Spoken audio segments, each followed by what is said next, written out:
प्रचंड गरम होची सहिबा बहुत कष्ट हो जाउछि किंतु सेइथिरे भी मु जानिछि आज भी बहुत लोकंक घरे बहु माने मुंडरे अढणा देकी घर काम करूछन्ते शाशुघर लोक मानकु डरिकी आ सबुठु कष्ट काम तो रोसई घरे मुंडरे अढणा देकी रोसई करबा। तेणु सेई शाशुघर लोक मानकु मु कहियाकु चाहिबी जे कष्ट समस्तंकु होउछि।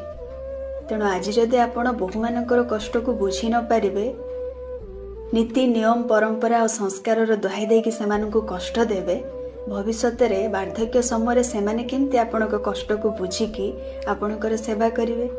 तेणु आज आपण तांको कष्ट बुझंतु, भविष्य रे सेमाने आपणक कष्ट को बुझी पारिवे। आ किछि न देकी पाइबार आशा रखिबा सेटा तो संपूर्ण भूल ना।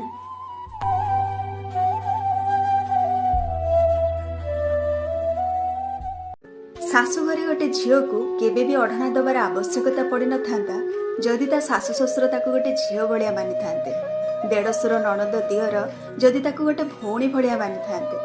कहिबा पई तो समस्ते कहि दियंती आमे ताको गोटे झील भलिया रखिछु, किंतु कहिबा और मानिबा भितरे आकाश पातालर फरक थाए।